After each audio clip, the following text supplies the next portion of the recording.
Hello, and a very warm welcome to everyone present here. My name is Parvasha, and I am the Executive Officer at the Indo-American Chamber of Commerce, West India Council. On behalf of IACC, it is an absolute pleasure to welcome you all to the seventh session of IACC Thursday Insights. This initiative is focused on impactful ideas and meaningful insights. Before we begin, I would like to introduce our leadership team driving this initiative. First, our president, Mr. Raghavendra Pongshe, a second generation entrepreneur and a distinguished intellectual property advisor. He manages over 15,000 IP assets globally. Next, we have our Vice President, Mr. Tejinder Pal Singh Oberoi, Executive Director at Signet Infotech. He has a background in IT entrepreneurship with extensive experience in learning technology firms.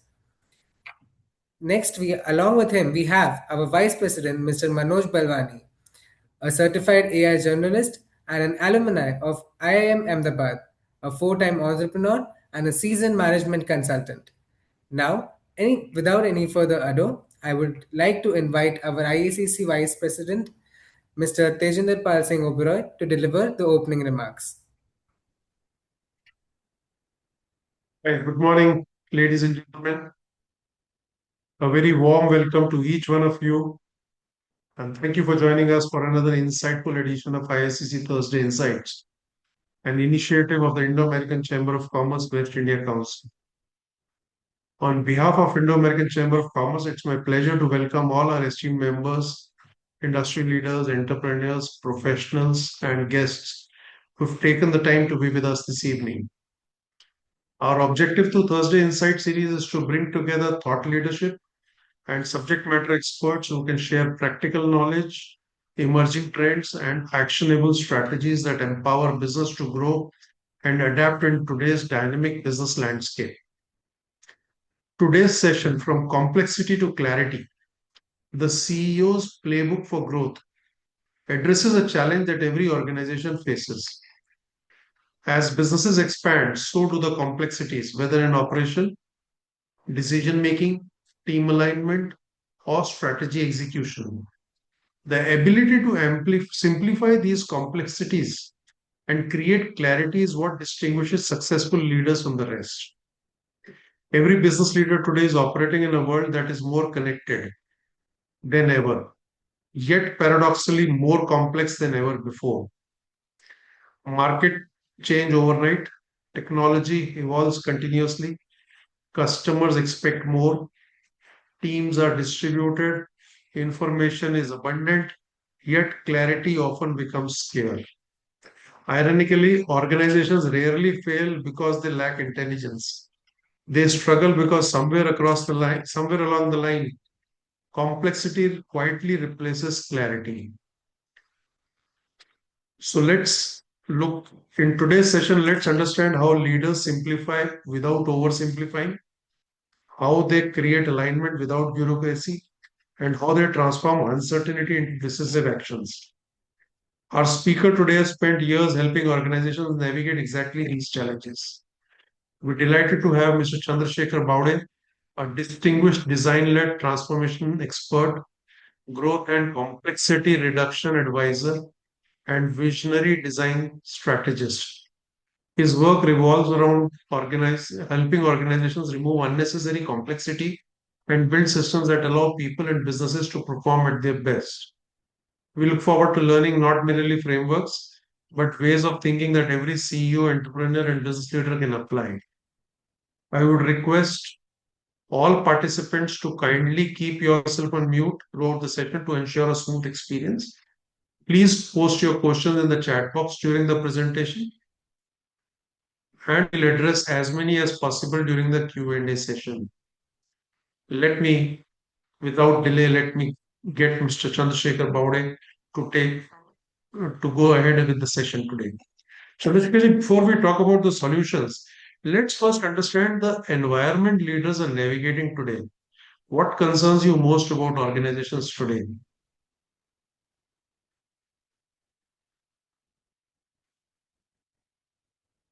You're on mute, Chandrasekhar. No, that.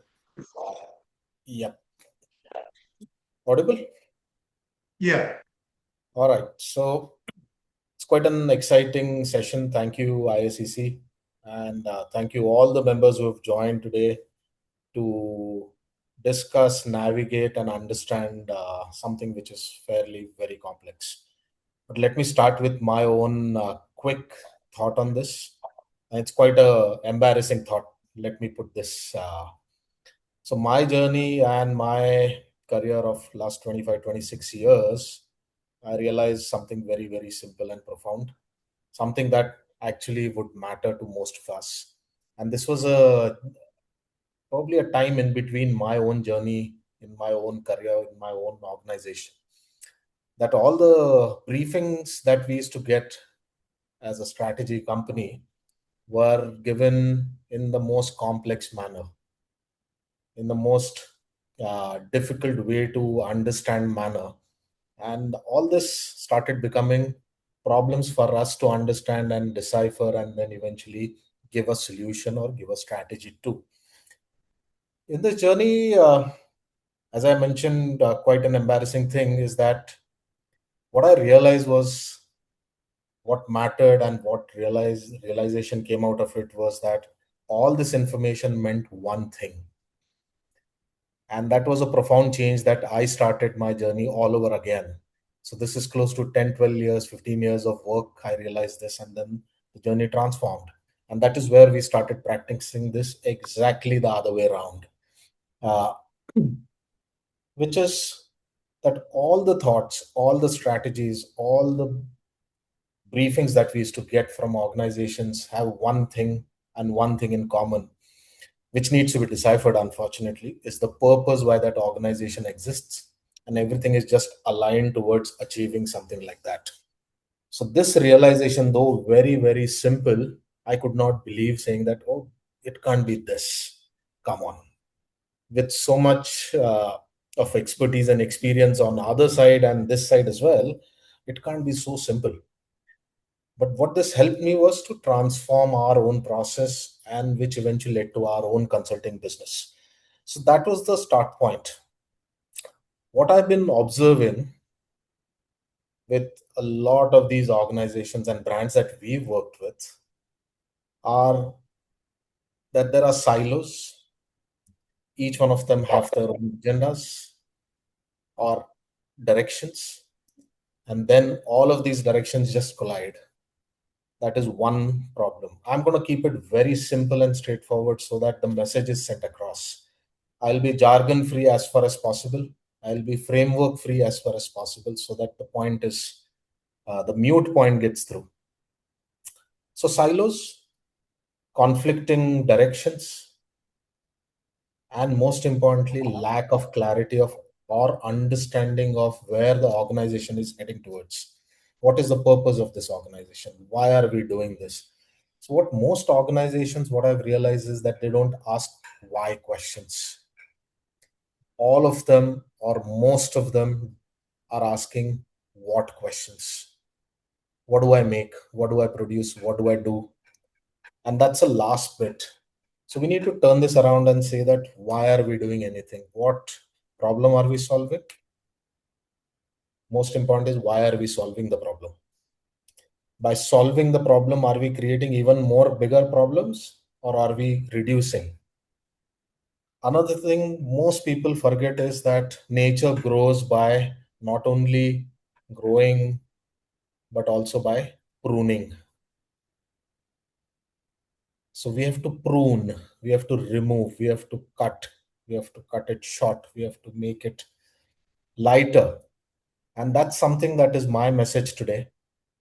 One message very clearly, that we need to also prune, we have to simplify, we have to minimize to be able to get clarity. Once we have the clarity, then the direction becomes very obvious.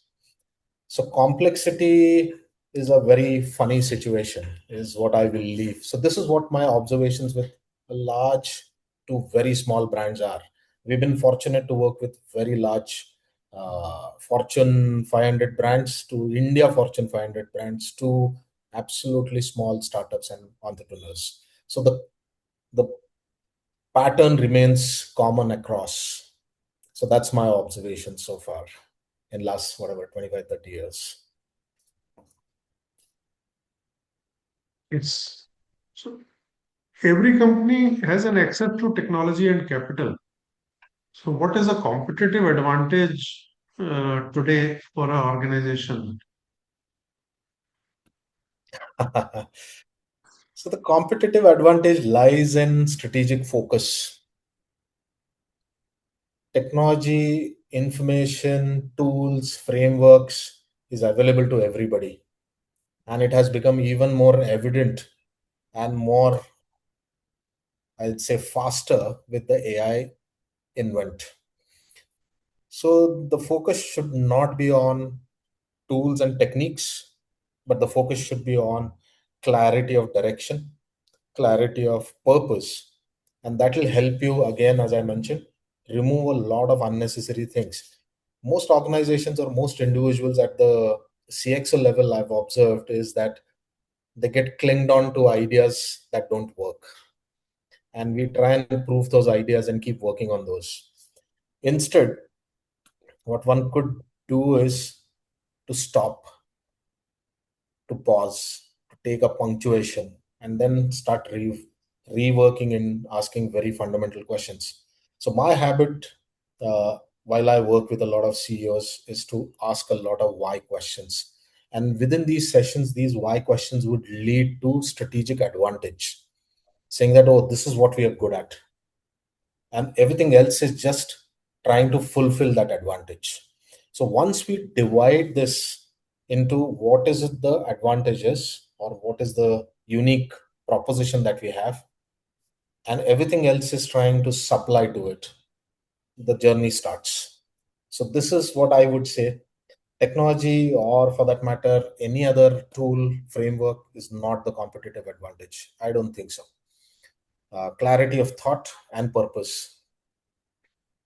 So, one thing is complexity normally doesn't arrive overnight Yes. and it slowly builds. But why do organizations become so complicated? See, And complexity. how do Yeah. you go about diagnosing the complexity? Both the questions together. So let's first understand what is complexity. That complexity itself is a very complex word for most. So complexity essentially means lack of information. And my favorite word, because I did spend a couple of years doing engineering, which I find very wasteful, besides only one word that I learned very, very clearly, is entropy. And that's my favorite word. So entropy is complexity or chaos. Now, what do we mean by chaos, or what do we mean by entropy or complexity? Is lack of information. I am not able to decipher. I am not able to understand the pattern. I am not able to reject this because I have lack of information. So what happens is complexity starts accumulating over a period of time. Now, why does that happen? So just imagine there is one customer request and one team, one silo starts working on it. The customer request might come from the sales or the marketing team saying that this is where the world is heading towards, this is what the customers are demanding. And that one request starts percolating into the process, into one silo or one department. That request results into one additional report. One additional report will have additional teams. Additional teams will have additional processes. Additional processes will have additional reports. And it just goes on and on and on and on. Nobody has questioned whether this request really aligns with the larger organizational goal, vision / purpose, and whether this is essential. So all this khichdi results into a lot many matrices, a lot many frameworks, and a lot of approval. And the moment that happens, we've lost the understanding or the lost the ability to decipher information out of this. So that's where complexity starts. That is where it starts getting accumulated in organizations, and that is where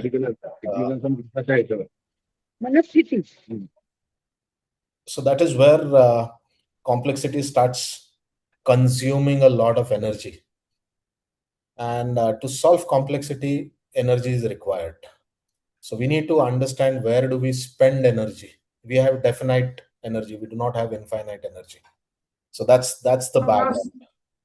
I'll ask a straight question. Is complexity created by the organizational structure itself? Okay. See, organizational, of course, yes. The straightforward answer is yes. We become too critical of the process. We should be critical about the direction. Path should be flexible. So that is a straightforward answer. So we need to be critical of the direction we are heading towards. I want to go to Mumbai, and if one path is blocked, I need to have the flexibility, the agility in today's world to find alternative methods quickly enough to move forward. Now, organizational structure is a invent or an idea of people who are trying to do something. Organizational structure is defined by humans. If humans have lack of information or clarity, they will start overburdening the system. I don't understand this, hence give me a report. I don't understand this report, put two more people. I don't understand from this, I need data directly from the machines or directly from the field. Oh, I don't understand whole of this, I need a consulting organization. So this is how it starts becoming something which is viral within the system. So organizational structure is just a manifestation or an outcome. It's a symptom of something much deeper within the organization, and it goes right directly to the core of the organization. So the CEOs have to be super clear about where they are heading towards, and everything else is just an infatuation or things that we need to prune, remove. So I Let's hope look at it this give way. you a direct answer in terms of. I appreciate that. I hope, let's say, if you walk into an organization to diagnose complexity, Yeah. what kind of questions, what is the question that you'll repeatedly ask, keep asking the CEOs? One question that you'll continue to repeat to the CEOs when diagnosing complexity. So I'm a very adamant person when it comes to asking questions. So till the time the CEO gives me a why question answer, not a what and how, I will not budge. A lot of people get irritated with me, but they realize eventually, and then of course we are friends for many, many years, as consultants or otherwise. So the why question saying that why are you doing this?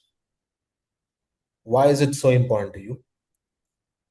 And then comes where, how, when, what questions later. But the why question is very, very difficult to answer because it goes down deep within you as a CEO or otherwise. So this is one pertinent So question. the CEO is willing to tolerate the question why again and again because you've hired as a consultant. But when it comes from an employee, when it comes from an employee, he wants to put it away. Yeah, that's true. But what I've observed is a lot many people, if you have enough understanding of the subject matter, and if you go with an answer, don't only ask a question which is why. Go with an answer saying that if this is the why, then this is the answer. If this is the why, then this is the answer. Then there could be several why answers also. So this gives the CEO confidence that this person is not only trying to fool around, but he or she is trying to get to the bottom of it. And my observation and my experience has been that they are open to these questions, provided they're leading somewhere. Why question should not turn into only a nagging habit, but leading somewhere. So the person who's going there, as a consultant also, we face a lot of problems because if we start asking why questions and they're not ready for it, for first 15-20 minutes they don't answer us, but eventually once they start answering, they start getting the depth, and then we start talking. So similarly, consistency, one, and secondly, have some sort of direction to it, then they will enjoy, they will participate. That's been my Very, very clear observation. And I've worked with quite a few of them, very interesting ones, very big ones, small ones also, of course. Possibly the why has to move from nagging to direction. That's what you possibly want to say. Absolutely. Without the direction, it is just a child crying. Okay. आपके घर में बच्चा रो रहा है, वो he is not able to express why is he crying. So the objectivity needs to be brought in, that we need to Absolutely. possibly Ah, see where it is leading to and give him that confidence that yes, yes, we are looking at the direction and not just at nagging. absolutely. Because there are many people in the organization who continuously keep asking whys, which are either crying or just nagging. I'm glad to hear this, that there are a lot of people who are asking why questions, but what I've seen is most people ask how questions, because the diktat has come from the top, and now you go figure out how to do it.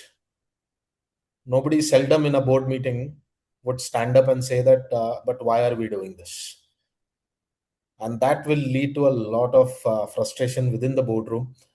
But if it comes with a direction, it comes with some sort of understanding or some sort of uh, conceptual idea or some sort of direction, then the board will listen, or the CEO will definitely listen, because it makes sense 100%.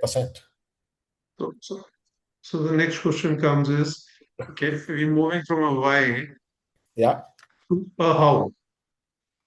Now, we're basically trying to identify complexities, wanting to involve the CEO. How do we do it? yeah. Where do most leaders start? And where should they start? See, how is about doing things? How is not about uh, trying to be curious, trying to be inquisitive, trying to go deep down within the core matter. I'll give you an example, because examples would probably help. So we were working with a health tech brand which rose from being an obscurity to the fourth largest health tech brand in the world, which is an Indian company. Very small company becoming something very big in close to 7 to 8 years, which is a phenomenal rise. Now, they had whatever 62 sub brands. Now, 62 sub brands were some things that everybody loved, everybody was practicing, and it was a nightmare for them to manage. Or 62 sub brands is equal to 62 sub teams and 62 sub processes into multiples of things. But nobody questioned, why do we need this? We went and we asked, why do you need 62? And we pruned it down to 16. They saved phenomenal amount of money. 45% of their sales or marketing budgets were cut down and were spent on something meaningful. So how is, I want to market 42 or 62 sub brands? How is very easy. The why part is extremely difficult, because it requires focus, it requires clarity, and it requires tremendous understanding of purpose, where the organization is heading towards. Now, if you're heading towards, let's say, in a healthcare domain, what is the aim that you are going ahead with? What is your goal or slash vision? So the first process starts with, what is it that we are trying to solve, rather than how do I do it? Einstein said something very interesting, and you would love it. Is that he was asked by a journalist saying that if I give you 1 hour and your life depended on that 1 hour problem solving, what would you do? He said, I will spend 55 minutes articulating the problem and 5 minutes to solve it. Now, what does this mean? This essentially means that the articulation of the problem itself will have the solution. So we seldom spend time on articulation of the problem itself. We spend 55 minutes on how do I solve it, rather than defining the problem. And I'm a champion of whoever I work with is that let's define the problem well. Because if you define the problem, it is always that the solution lies within the problem. You don't have to go outside. So that's how that's the kind of dialogue the CEO should have, or people from various teams at various responsibility levels should articulate it for themselves as well. It's not only about the CEO. The CEO is one person who's sitting there and trying to look at the whole picture, but each of these individuals or verticals have to also see it in within their vertical, saying that let's define the problem well. Does leadership play a role in increasing the complexity or bringing clarity? I missed the first part. Sorry. What kind of a role does leadership play? Do they play a role in increasing the complexity or improving the clarity?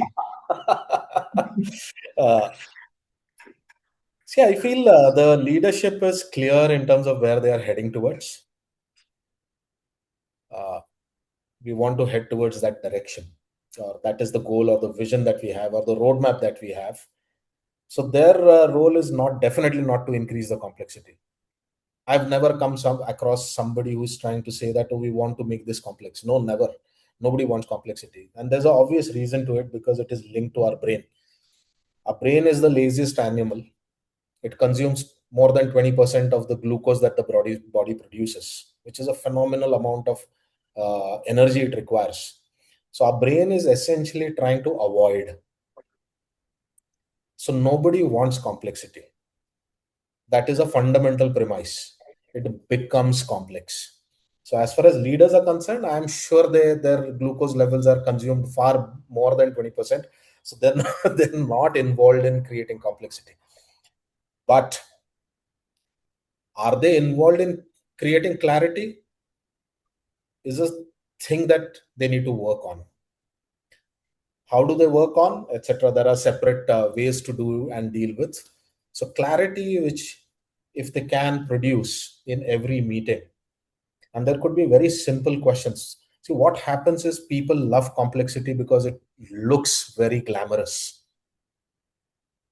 I have these jargons, I have these frameworks, I have these mechanisms, or I have these kinds of presentations and decks and PPTs made, or I have this complex tools that I'm using. It sounds very glamorous. And in this frenzy of looking glamorous, most of the things starts becoming complex. That is one thing that one should avoid, is this. All these infatuating materials and frameworks should be kept aside for a moment. Focus on the thought, define it well, define enough that one doesn't need to really look into very, very complex systems. So CEOs, yes, they need to work on the clarity parts and keep demanding. I'll give you another quick example and then we'll move on. There's some echo coming from somewhere.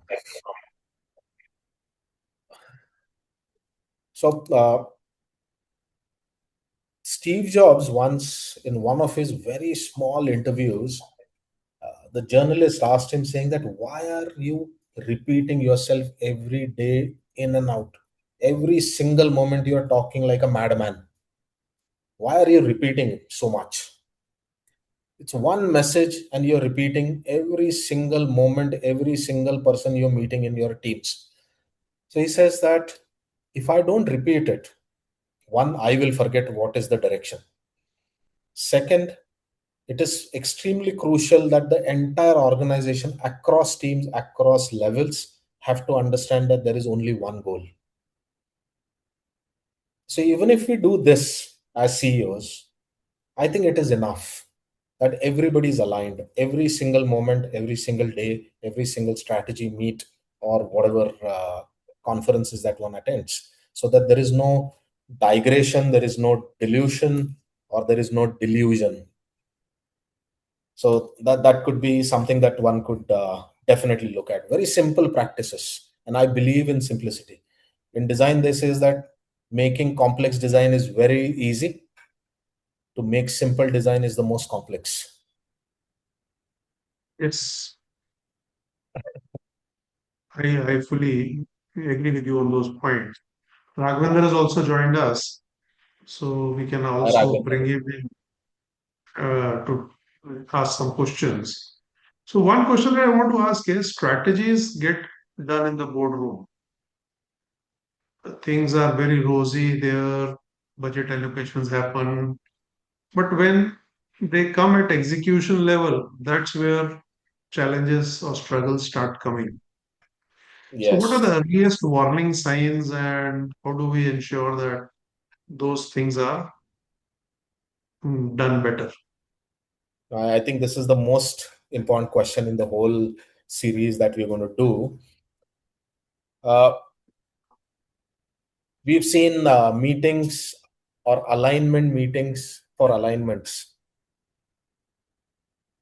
All of us have seen those meetings. This is the first sign that the organization is going wrong, that we need alignment over alignment. And if you need alignment, then there is a problem. So what it essentially means is that priorities, strategies, roadmaps, directions, or let's say KPIs for that matter, are decided in boardrooms and never explained to people in great detail. How these commandos or special forces work is that every individual has utmost clarity as to where they are heading towards, what is the mission, what is it that they're supposed to do, what is my role in this whole scheme of things. If this is explained top down, it will start making so much sense and it will start giving or yielding results in every department, every direction that one is looking at. Other thing is that if you ask very simple three questions to anybody in the organization, where are we going? What matters most right now? And what does success look like? You will have the answer. Can you repeat this? Let's make a note of this. Sure. Where are we going? What matters right now? And what does success look like? In this quarter, in this year, or 5 years from now, what does success look like? Where are we going? You'll be surprised to see such amazing answers. And that is where you can gauge that this is lack of information, this is entropy, this is chaos. And nobody's planned for this. Nobody's purposely doing this. It is a matter of not having understanding of where are we heading towards, and this should be repeated almost daily, every day. We used to work with LG many years ago, and I went to their washroom and I was zapped. Each washroom, each urinal, each cubicle had the same message which was repeated in the boardroom. They're mad. We feel that I was amazed and I was smiling at it, saying that, come on, you can't be doing this everywhere. And we think that this is a blind spot. No, it is not, because there's something called as subconscious priming or anchoring. You've anchored that thought into that person's mind. And if you ask he or she, him or her, any point in time, they will be able to repeat the same message, and the same message is carried forward every single day.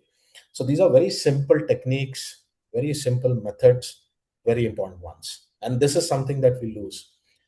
Let's get out of glamour, is what I would suggest. Glamour is something which is on the facade.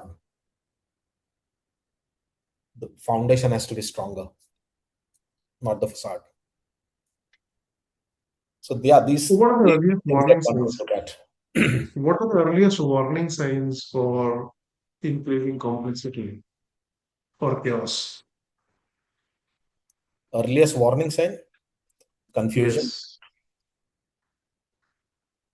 One simple question and people are confused, or they're directionless, or they're asking or giving varied answers. Varied answers is a very simple thing to pick up. Fights, arguments is not a simple, or it's not a problem. Fights and arguments and debates have to happen. but the simplest way is saying that I don't see the whole picture. So let's say we normally in an organization, I discussed organizational structures earlier also. So now in an organization, you have leadership, then you have middle management, and then you have execution teams. And does middle management become a bottleneck or a bridge? And how do you make sure that it becomes a bridge and not a bottleneck? I think it's a very important one. I think the middle management is the most crucial. Like in the Indian cricket team, Rahul Dravid was the most crucial. Tendulkar and Sehwag would do whatever they're supposed to do in the first quick overs. But who's going to build the whole thing is the middle management. And you can't expect Kumble to come and score 100 runs. So middle management like Rahul Dravid, Virat Kohli are very crucial people in the whole scheme of things. So the middle And then management you has bring them on the top. sorry. And then you bring them on the top because they're doing well in middle. Yeah, but that's a natural progression. But there will be somebody who will stand up and say that, okay, now I can promote myself to the next level. I think I have understood this well. And that is what probably the management's role is, to identify these middle order batsmen or people who are grounded from the bottom and understand the strategic direction or the vision that they're in. And they will couple this together. But I feel that the CEO has to talk to people most often. They avoid talking. So one question that we normally see is that I have conflicting priorities at all times. How do you create alignment and not force conformity when everybody is managing conflicting priorities? Yes. Another very good example from our own client. And so we were working with Mitsubishi in India. And we were working on getting this strategic direction for them in India. And while we were doing this, I personally met 100 customers across India, smallest to biggest. What I realized was that the customer is expecting solutions or a growth partner. Mitsubishi, in this case, can be replaced with any brand, and you can imagine your own organization also. They're trying to sell a product. I want solutions, I want growth, I don't care about your product. These people are not talking to them about how can I partner with you? How can I build solutions? How can I offer you more? And they're willing to buy more because they're growing. Unfortunately, you are not growing because you're trying to sell a product or a service for that matter. What happened in this example or case was, when we realized this pattern and we showed it to the CEO and the top management, which included, of course, the Japanese team also, the realization was that the organization has to shift from a sales driven organization to a solution centric organization. Now, what happened because of this was the entire organizational structure changed. The organization structure and the KPIs changed, and people were then identified basis their inherent qualities. And this shuffle resulted from Mitsubishi being whatever fourth or fifth ranked in obscurity to now one of the top leaders in the country. This is as simple as what I'm putting, but nobody looks at this because everybody is looking at a lot of random reports.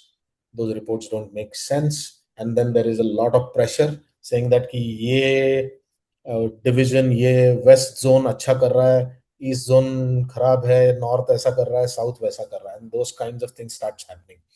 And then silos are formed, and then everybody is on their own trip. And I call it as a trip because it is a trip.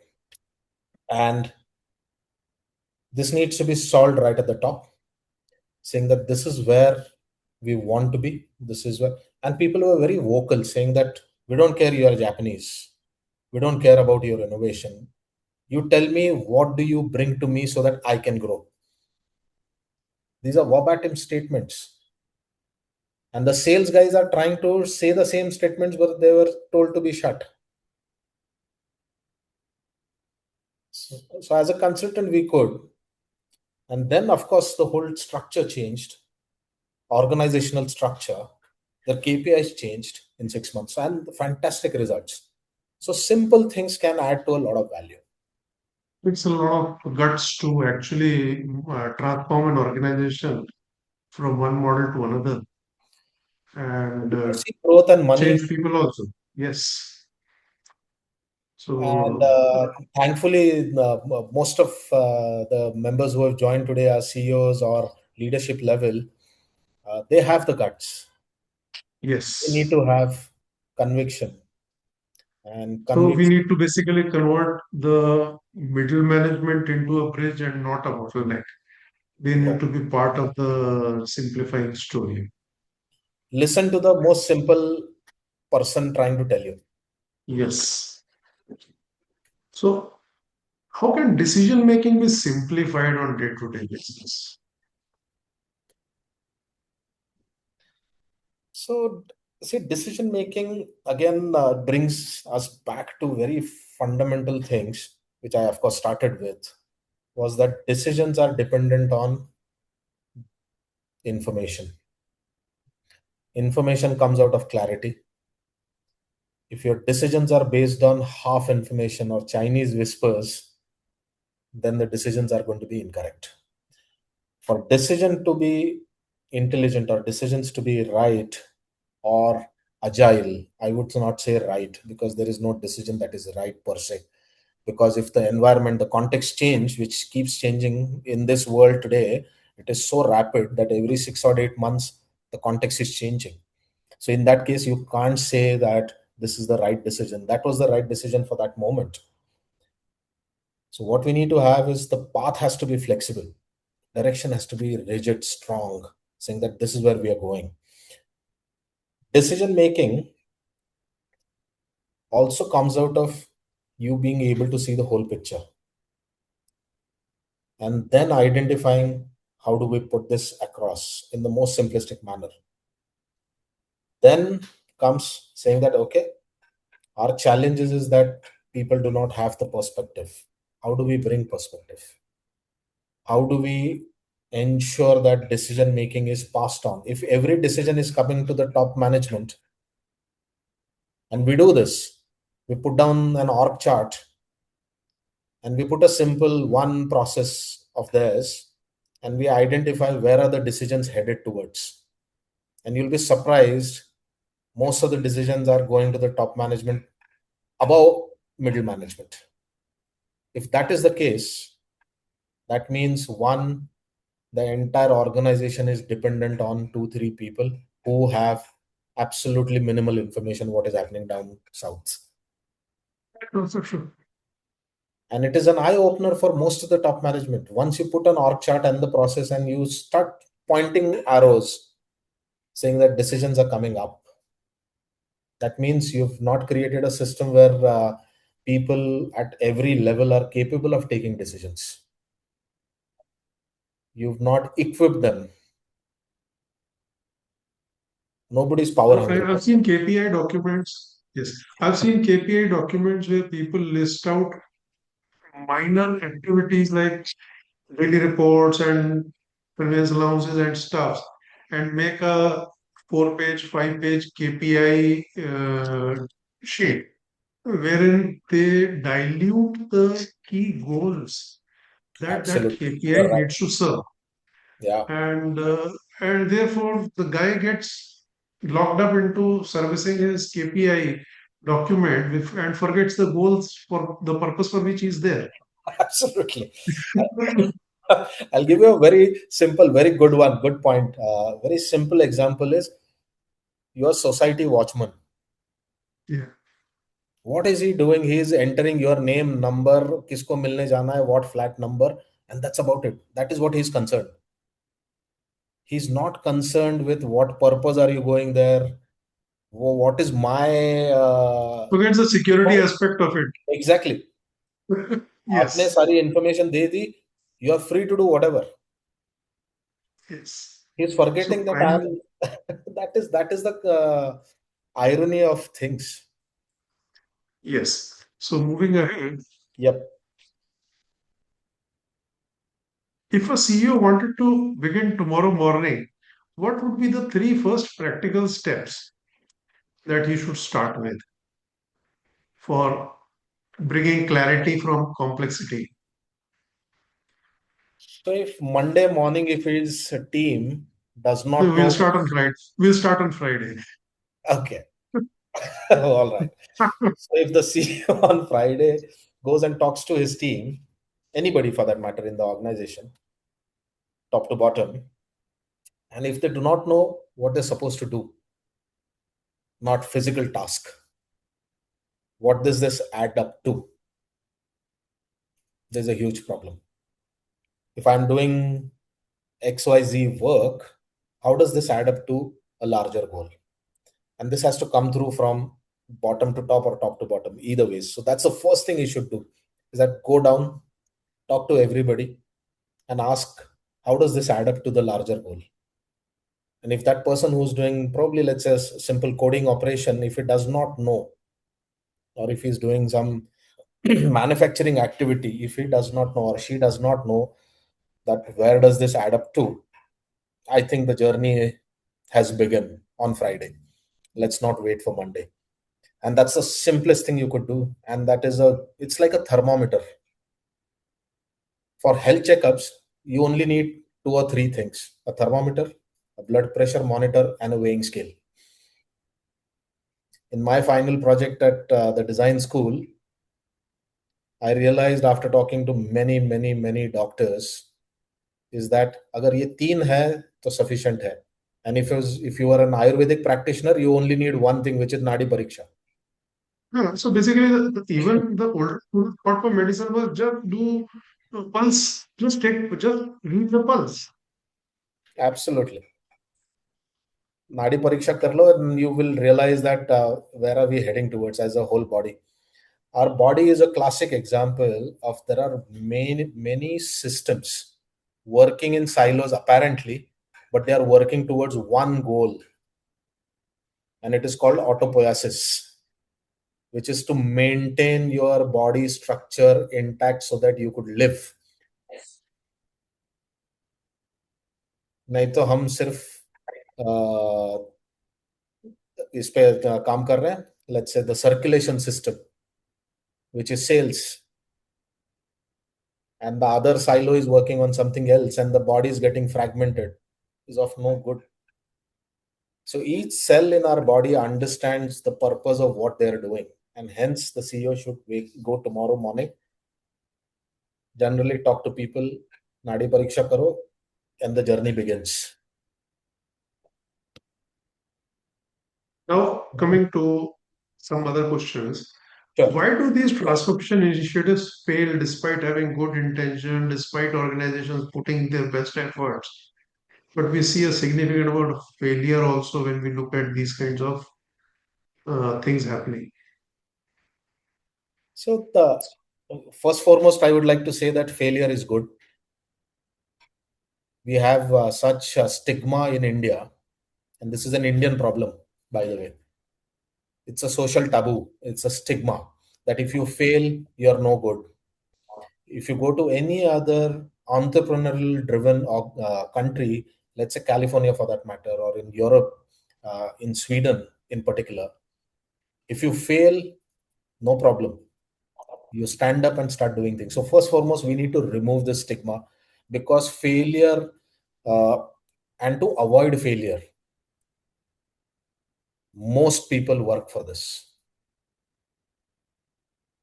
There was one ad by IBM in 1974, I still remember, is when they had launched computers and not even desktops. They were like mega machines. And the ad said that you will not get fired to buy an IBM. So if you look at our own organizations, if most people are worried about failure, where is new thinking going to come? Where is experimentation going to come? Where is problem solving going to come? Where are people going to speak up? It's rather I don't speak up, because if it comes back to me, it is going to be a headache, and if I fail, then it is miserable. So this is the biggest problem, and there is tremendous social stigma. So we need to take this out. Failure is fine. Have we learned as an organization or as an individual or as a group of or set of people or a department, and how do we build on it quickly? So this agility or this entrepreneurial mindset is systematically killed by KPIs, systematically killed by systems. And that is where we see organization with amazing strategies, amazing goals, and truckloads of money fail. I met somebody very interesting at Paras Pharmaceuticals, Ahmedabad based. I Yes. was a young boy. I went to meet the CEO of Paras, and looking at me, he said that, "Aap baitho yahan pe, I will explain you how it works." And I was fortunate to listen to him. This was like 20 years ago. And he told me the level and the agility with which they work in their minds. And this is the CEO talking to me, saying that this is how we create formulations, this is how we fail, this is what we do, and we reward failures, because at least it is not creating a massive blunder later. It is a band-aid mistake we can deal with, but we cannot deal with cancer. It is terminal. So we need to reward, we need to give flexibility and ownership and voice to people, saying that I failed, let me talk. There is no pushing under the carpet Yeah. if there is a failure. Most of the organizations are avoiding mistakes and failures, and the entire system is working towards how do I avoid failure. How to And push then it under the we carpet are if you asking made a ourselves, mistake. why are we not an innovative country? We cannot be. We are subservient to all these thought processes. If I just ask a relative question out here. Yes, Raghavan. Welcome. Yeah. Great going, Shekhar. Great inputs. So, Thank failure, fear of failure also kind of stems out from the competitive world that we are in today, right? So the competition, the obsolescence of what you're doing, the rate of obsolescence is pretty high, right? So how do you simplify without losing and without having that fear of competition? Of competition. Yeah. Fear of competition is something big time for people. A very potent question, and I will have to tell you a story. If you guys allow me to tell you a quick story. We've all of us have heard of the Himalayan musk deer. That is where the musk fragrance comes from, right? And you'll say that what is this guy talking about? But I'll come to the point. So this Himalayan musk deer, when it becomes an adult male, he starts emanating fragrance, and we know that it is in his navel, the beach, where the fragrance is emanating. But this poor fellow does not know where is this coming from, this mesmerizing smell, aroma, and this guy goes mad. And a lot of Himalayan musk deer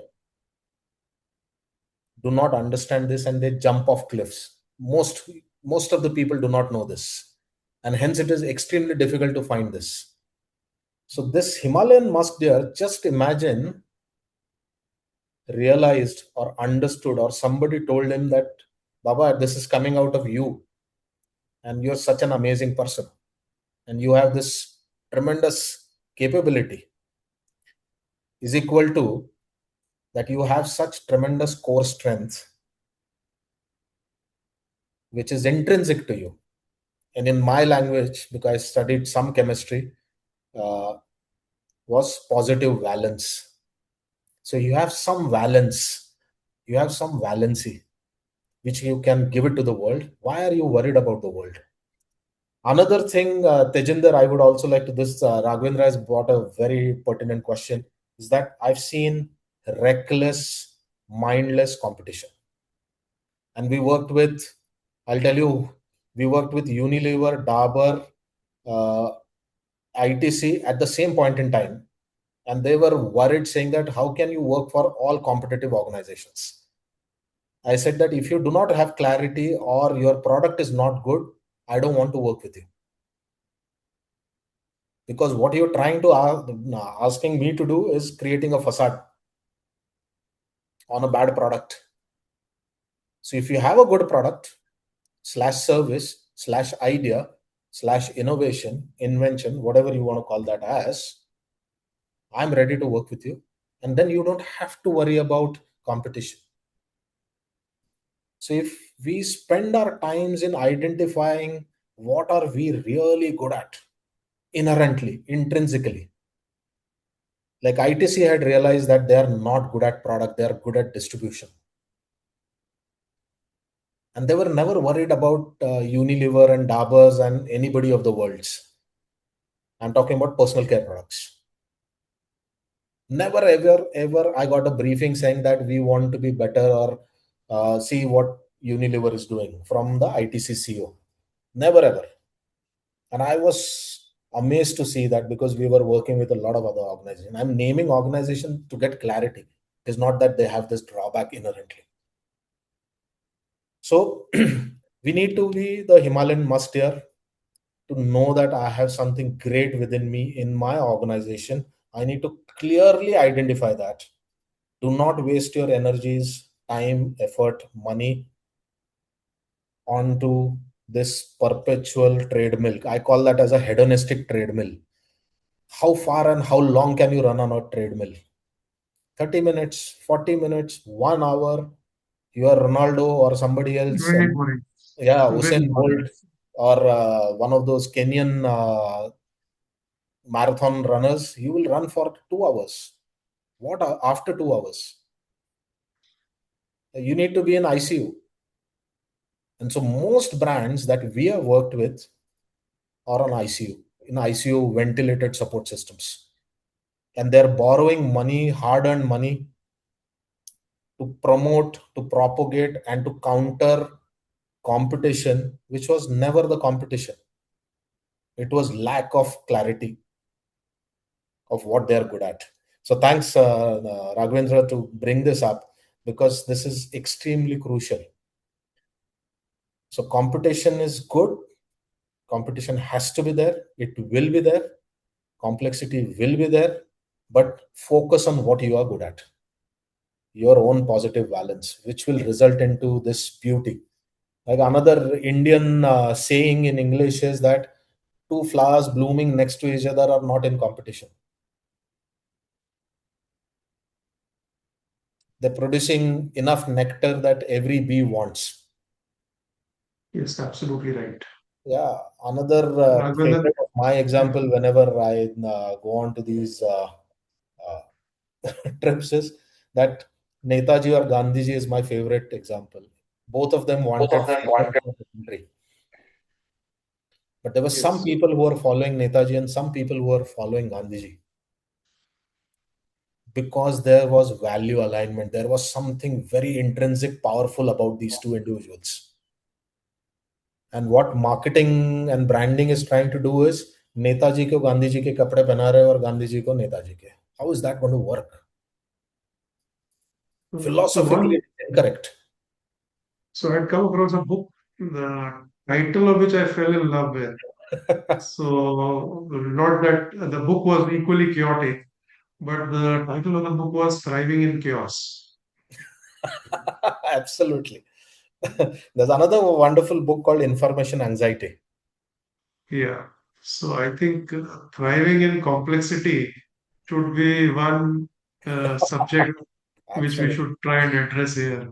Absolutely. So what should the today's CEO try to do to thrive in the complexity around him, around within his organization and outside his organization in the marketplace? Yeah. Yeah. Some viewpoints there. So again, what I feel personally, and this is my personal opinion, is that if you have uh, ideological clarity, and I'm not saying philosophical, I'm saying ideological. An organization has an ideology or culture or ethos that comes out of very strong either entrepreneurial qualities or orientation or a very, very, very strong vision. So if you have very strong ideological direction, your customers will follow. If you lose that, then you're trying to grab market share from somebody else who are not your customers. I used to get a lot of marketing briefing reports saying that this is our marketing brief to you. Now create something. And most of them said that so and so section of the society, so and so economic strata, so and so qualification, and so and so. If you're defining humans like this, a human from a certain section of the society can still behave or misbehave depending on the situation, context, and the condition that he is or she is in. So we need to get rid of a lot of these Western frameworks which have never worked in India. One of them, and my favorite, is Maslow's triangle.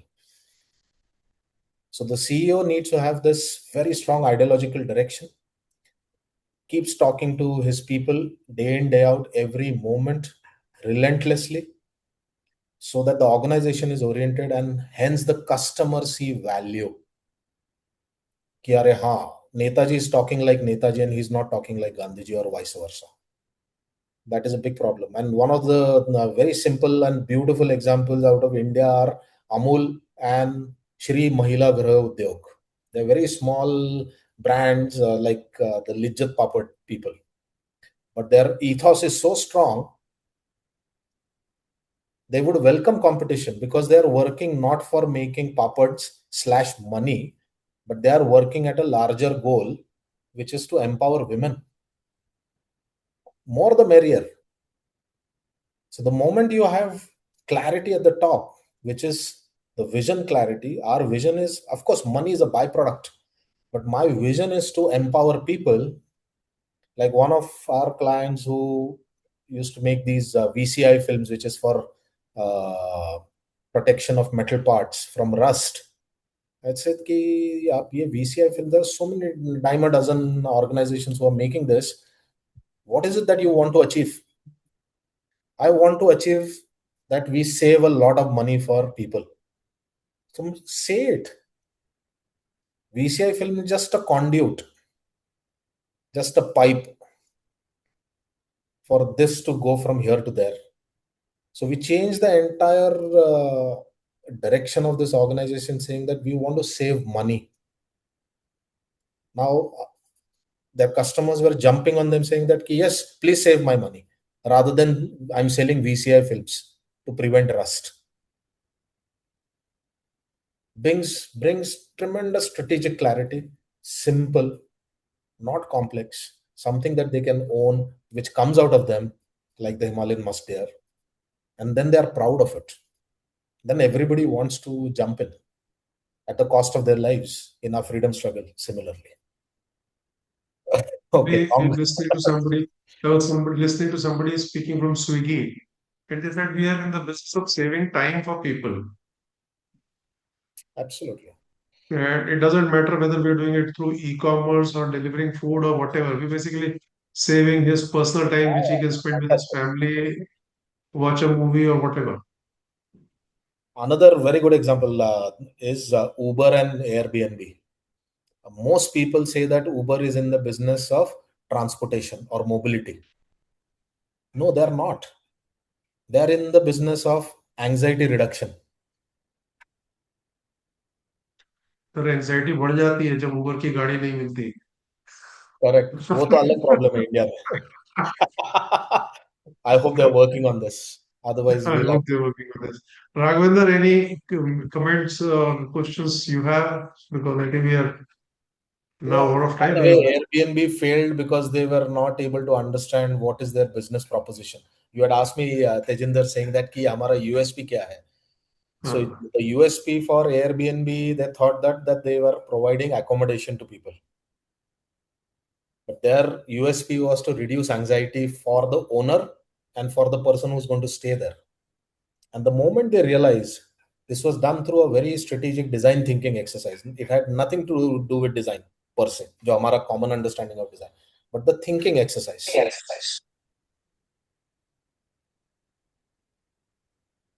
One question from Shweta. Yeah. Are all confusion warning signs, or there are more depth required to seek clarity? Sorry, I missed the first part. Confusion. Are all confusions warning signs, or there are more depth required to seek clarity? So not all confusions are warning signs. I've woken up on the wrong side of the bed and I'm confused. That's okay. But confusion with the alignment with the larger purpose is a straightforward wake up sign. Alarm bells, red flags, big ones. So does it require clarity of person who's observing that confusion? Let me put it this way. If I'm looking at somebody from my own team here, and if I see confusion, I need to have the clarity to ask the question saying that, what are you confused about? Is it the confusion that is leading to the larger purpose, or is it confused about how do I solve it this right now? So there could be levels of confusion. Confusion is bound to happen, but we need to have simple mechanisms to clarify, simple mechanisms to realign quickly. Hope we have addressed Shweta's query. Raghavendra, I hope so, yeah. any? I think we are it's almost we've passed the time. So So we can go ahead. I'll go and ask him the last question. And I have the privilege of talking to him independently, so possibly you can go Okay, ahead. sure. Sure. So Chandrashekhar, if every CEO listening today could remember one idea from our conversation, what would that be, which will help him navigate complexity and build organizations with greater clarity? My God. I would say ask the why question to your own purpose. So it's a three-letter word, why? Why? Extremely crucial, brutal it is. With the direction. Yes. With Without the direction, it is not sensible. nagging. Not nagging. Yeah. So I think that becomes the most crucial element of this discussion. So I think we are running out of time. While I don't feel like ending the discussion, it's so interesting and involving. But I think in the interest of time, we'll have to. Yeah, I think we were just warming up. Yes. No, but very interesting questions. I really appreciate. So thank you, Chandrasekhar, for sharing not just frameworks, but a way of thinking about leadership in an increasingly complex world. If there's one takeaway from today's conversation, it's perhaps complexity may be inevitable, but confusion is optional. Absolutely. Clarity. So clarity is not something organizations discover, it is something leaders deliberately create. Absolutely, yes. So on behalf of Indo-American Chamber of Commerce, thank you. And thank you everyone who joined us today. We hope today's insights spark meaningful conversations within your organizations. And I'll invite Manoj ji to give in the closing vote of thanks. And Thank you so much, all of you, and IACC, and of course the organizing team. I've given them nightmares of absconding just before the event had to happen, but I was traveling quite a bit. But I'm glad that this could be done, and I hope as India we succeed. That's my objective. Very personal, very selfish, that India has to succeed. We have tremendous potential. Which has we're to all here for the success of India absolutely globally. Yes, globally. Totally. Thank you so much.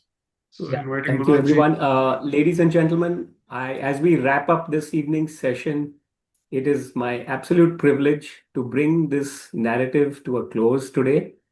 And on behalf of the Indo-American Chamber of Commerce West India Council, I would want to extend our sincere gratitude to our speaker, Shekhar Badve.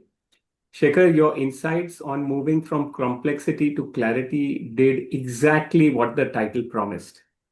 In a business landscape often cluttered with buzzwords, you gave our members a rare commodity, a highly practical, data-driven playbook for execution.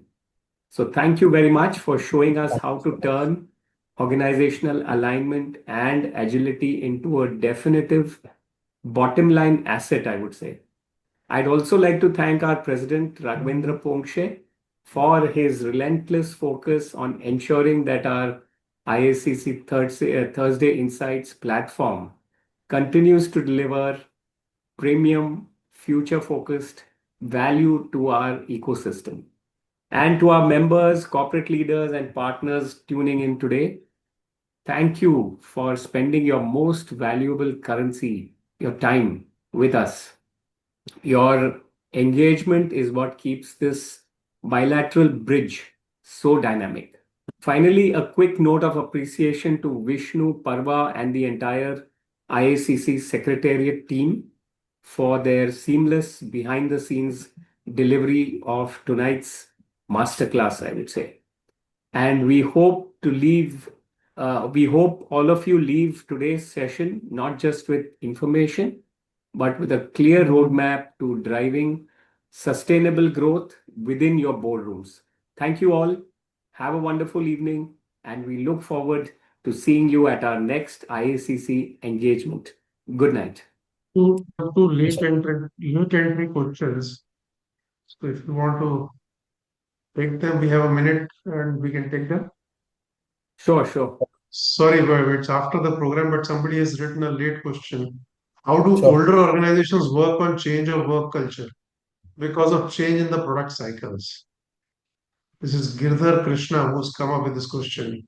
So, Shekhar, your job doesn't end even after the closing remarks. No, I'm glad that people are asking questions because that's one thing that most people don't do. Yes.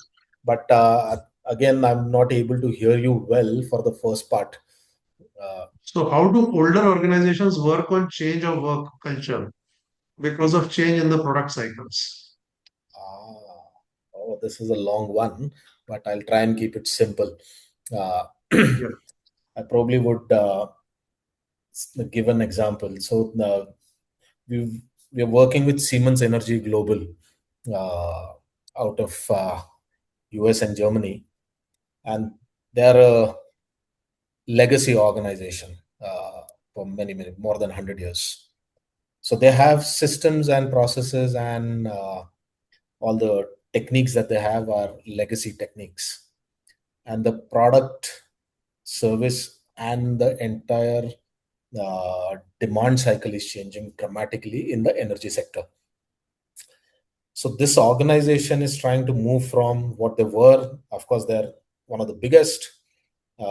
Alongside is ABB and GE, etc. So Siemens wanted to move from what they were to where they're heading towards. So as mentioned earlier also, and I'll keep it simple because we are extending time, is that start with pruning, start with removing whatever is unnecessary towards the today or the near future should be kept. Everything else has to be slashed. Everything has to be removed. And it's a tough decision. It's a very difficult one. But Toyota has done it. So has our another client, Dinshaw's, which is a very small organization based out of Nagpur, has done it. They've thrown away all the older systems, older mechanisms, older products, and they have brought in totally new stuff. So if you have to survive, if the tree has to grow, you have to cut its branches. Only then can it grow. Question, we can be very quick on that also. Abhijit Seth would then ask this. Does complacency add to complexity and organization growth? Of course, yes. Of course, yes. Complexity is like the masala in So complexity. It is so very we'll keep it interesting. short there. And we have somebody writing, okay, that's an appreciation. So I think we'll close it here. Thank you Thank you so much. Once again, Shekhar, and sorry for bringing up the last question, but I didn't want the speakers to miss out on their Absolutely. queries. I would also extend, if anybody has any particular questions, and if IACC can send it to me, I can write back to them. I'm okay. Yeah, so we've given a message that questions can come on our email ID and we can forward them to the speaker. Absolutely. Yes. So thank you once again.